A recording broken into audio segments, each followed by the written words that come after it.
Sandwich के साथ भी मेयोनेज, पिज्जा के ऊपर भी मेयोनेज, बर्गर के अंदर भी मेयोनेज, फ्रेंच फ्राइज के ऊपर भी मेयोनेज, मोमोज के साथ भी मेयोनेज और हमारी घर की चपाती और पराठा के साथ भी मेयोनेज। हम इंडियंस कितना ज्यादा मेयोनेज कंज्यूम करने लगे हैं। पर क्या आपको पता है कि mayonnaise originally raw eggs, olive oil, mustard और विनेगर के साथ बनता था और ये अनकुक्ड होता है। और क्या आपको पता है कि ये वेज मेयोनेज जो आपके घर में है, इट्स अ स्लो पॉइजन जो आप बच्चों को रेगुलरली खिला रहे हो।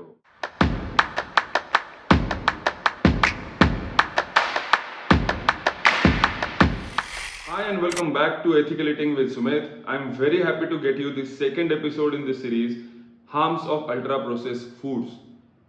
And I'm sure that you are following 30-day food challenge, Say No to Processed Foods, very seriously.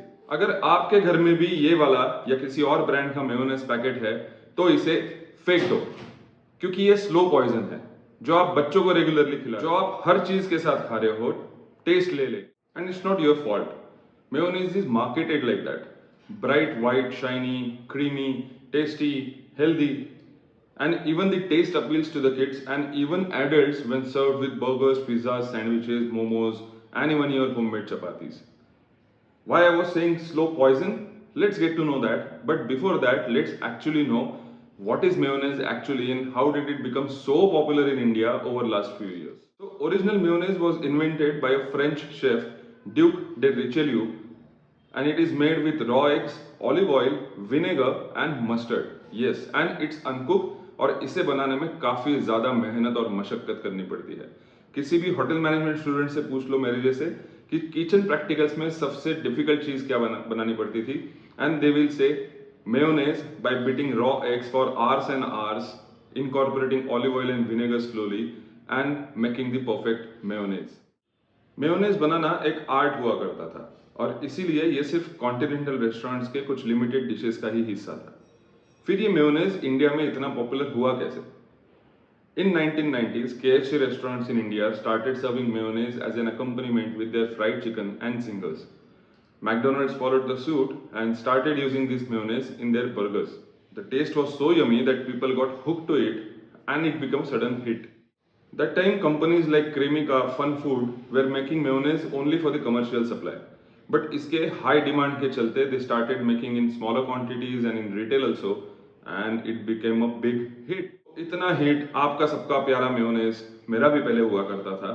Slow poison हुआ कैसे? Let's get to know that. Let's have a look at label first. Oh, not the front one, the back one, where ingredients are printed. अब इसमें कई ज्यादा मात्रा में additives, preservative और chemicals तो है ही, और इनको भी हम डिटेल में जानेंगे. बट उसके पहले सबसे बड़ा प्रॉब्लम क्या है वो जानते हैं. मेयोनेज में सबसे ज्यादा मात्रा में यूज किया जाने वाला इंग्रेडिएंट सोयाबीन ऑयल, और वो भी कितनी ज्यादा मात्रा में? 70 to 80%. मतलब ये पूरे ग्राम्स में 70 to 80% सिर्फ ऑयल है. हम पहले ही एक एपिसोड में देख चुके हैं कि soybean oil is not good for you. I am not lying. Look at this. धन्य है उन हेल्थ और फिटनेस इन्फ्लुएंसर्स की जो मेयो और ब्रेड से बने सैंडविच को हेल्दी बताते हैं और अपने देसी होममेड पराठास को unhealthy. Sugar is also in added form in this mayonnaise. Milk solids भी है बट वो सिर्फ नाम के लिए, 5 to 6%. जब पहले मेयोनेज बनता था रॉ एग से, तो raw egg was the protein source.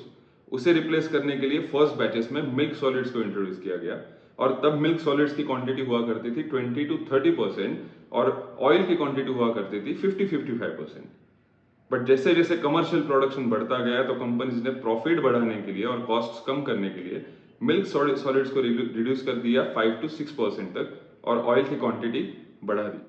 Before moving on with additives, let's have a look at nutrition label first. In 100 grams mayo, 35 grams is just fat that comes from soybean oil. Protein is 0 grams. तो milk solid से आने वाला protein गया कहाँ? Processing ने पूरा छीन लिया. Carbs 11 grams, sugar 5 grams, and sodium which comes from salt 586 milligram. It is too much for a condiment like mayonnaise. Overall, if you see, 35% fats, 16% carbohydrates, and rest all is junk. No vitamins, no micronutrients, no nutritional at all. और ऐसे ही composition की वजह से obesity जैसे diseases, irritation, sleep disturbance जैसे diseases आपको experience करने पड़ते हैं और आपको ये पता भी नहीं है। You think mayonnaise is healthy, you must go and see the doctor first. Next time, whenever you are serving the mayonnaise to your kid or eating yourself, you have to think of these facts first. Now comes the असली villains, additives, preservatives and chemical. तो हर episode में मैं कहीं से research करके information gather करता हूँ and I present it, do it differently today. Let's go live on the internet today and see for yourself trusted websites in additive और preservatives के बारे में क्या कहते हैं. तो सबसे पहले additives है thickeners, INS 1442 and 415. Let's see what internet has to say about INS 1442 side effects. See this, excess use of hydropropyl discharge phosphate, that's the scientific name, is abdominal bloating and flatulence. Along with it slows down the process of degradation of the food in the intestine. Now let's have a look at INS 415 side effects. See this, xanthan gum as it is scientifically called, it is used to give the binding to the mayonnaise. इसके side effects है intestinal gas and bloating, flu like symptoms, nose and throat irritation, lung problems and laxative effect. इसमें 3 अलग अलग प्रकार के acidity regulators का भी इस्तेमाल किया जाता है. INS 260 यानी कि एसिटिक एसिड, INS 270 यानी कि lactic acid and INS 330 which is citric acid. Let's get to know more about that. Let's look at INS 260 side effects first. And look at this, such a long list. Allergic reactions, rash, hives, difficulty in breathing, tightness in the chest, swelling on the mouth, face, lips or tongue, irritation and sensitivity. And every website will tell you that it's due to frequent use, frequent consumption, frequent exposure. But आपके खाने में mayonnaise कम से कम 4 से 5 बार आता है हफ्ते में, तो क्या ये फ्रीक्वेंट नहीं हुआ? Now let's take a look at INS 270 side effects. 270 is basically lactic acid जो मिल्क में भी प्रेजेंट होता है, but the lactic acid that is used in this mayonnaise is scientifically synthetically produced. Look at this side effects of INS 270: burning sensation, dry skin, flushing, irritation, itching, rash and stinging. This is especially not good for the kids, especially below 1 year or 6 months. Next one in the list, INS 330 side effects, which is citric acid. तो citric acid का इस्तेमाल होता है इसका acidity regulate करने के साथ साथ इसको खट्टा टेस्ट देने के लिए. देखिए what website is saying, acidity regulator INS 330 when taken in large amounts can cause teeth erosion. आपके दांत खराब करके आपका इनेमल का लेयर जो है वो ये एसिड घटा सकता है. Plus people can be allergic to citric acid. Seek emergency medical help in any allergic symptoms that occur while taking citric acid, like hives, difficulty in breathing, swelling of face, lips, tongue or throat. और खिलाइए mayonnaise बच्चों को, है कि नहीं? इसमें 2 तरीके के प्रिजर्वेटिव्स का भी इस्तेमाल होता है. उनके साइंटिफिक नाम है INS 211 and 202. Let's look at their side effects. INS 211 side effects. Some people may experience allergic reactions like itching and swelling after consuming foods containing sodium benzoate. देख सकते हो, लास्ट लाइन पढ़िए. Preservative when mixed with ascorbic acid transforms into benzene, a substance that can cause cancer. Has anybody told you this before? Now let's move on to INS 202 preservative and its side effect. Generally, preservative 202 is harmless. However, excess intake of it can cause mild to severe such side effects as asthma, eye irritation, stomach problems and eczema.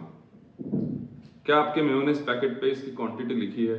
क्या आपको पता है कि एक serving के साथ आप कितना 202 कंज्यूम कर रहे हो? Last additive is sequestrant 386. It is used to retain the color of the mayonnaise. So let's look at the side effects of sequestrant 386. and here we go. Disodium EDTA E386, इसके side effects है abdominal cramps, diarrhoea, fever, headache, low blood pressure, nausea, skin problems and vomiting. एक मजे की बात पता है आपको, यही इंग्रेडिएंट कई सारे कॉस्मेटिक्स में भी यूज किया जाता है। तो देखा आपने, एक भी एडिटिव विदाउट साइड इफेक्ट्स नहीं आता है। और कितने क्वांटिटी में इसे मेयोनीज में डाला गया है, ये कोई भी कंपनी लेबल पे कभी भी नहीं लिखती है। आर यू स्टिल थिंकिंग कि क्या फर्क पड़ता है? फिर तो आपको ऊपर वाला ही बचा है। पर जिनको लगता है कि फर्क पड़ता है and we should make a change in our diet and we should replace mayonnaise with some healthy alternatives, उनके लिए कुछ ऑप्शंस। सिंपल ट्रिक, अपना जो कर्ड होता है, होममेड योगर्ट, उसे कुछ आवर्स के लिए हैंग कर दीजिए to reduce the excess water in it. अब ये जो क्रीमी टेस्टी हंग कर्ड है, इसमें आपका मनचाहा फ्लेवर मिलाइए। You can either add red chilli powder, you can add garlic, you can add coconut or peanut chutney, you can also add mint chutney to it, and you will find it very tasty, much tastier than the mayonnaise. You can also use the white देसी मक्खन और उसमें आपके पसंदीदा flavours उसमें add करिए, हल्का सा मिक्स करिए and have it with your favourite paratha, roti, chapati, even try it with your sandwich, it will taste. You can also use fresh malai from the milk. Remove the extra milk, beat it and use it with any flavors that you like. इतने सारे healthy options है आपके आसपास और आप फिर भी addicted हो इस केमिकल लैडन मेयोनेज से। और आपको ये कोई बताएगा नहीं, बट ये जो एडिटिव्स और प्रिजर्वेटिव्स है, दीज हैव एडिक्टिव नेचर। आपको एक बार खाने के बाद बार बार खाने की इच्छा होगी। As I always say, choice is yours. Eating mayonnaise is more important and spoiling your health is fine for you, or eating some healthy homemade natural foods and saving yourself and your family from the diseases. Please हमें comments में जरूर बताइए आपने अभी बताए हुए options में से कौन सा ट्राई किया और आपको कैसा लगा। आपके पास और कुछ हेल्दी अल्टरनेटिव्स है मेयोनेज के जो आप घर पे बनाते हो, please let us know. Keep eating ethically, signing off, #ethical eating with Sumedh.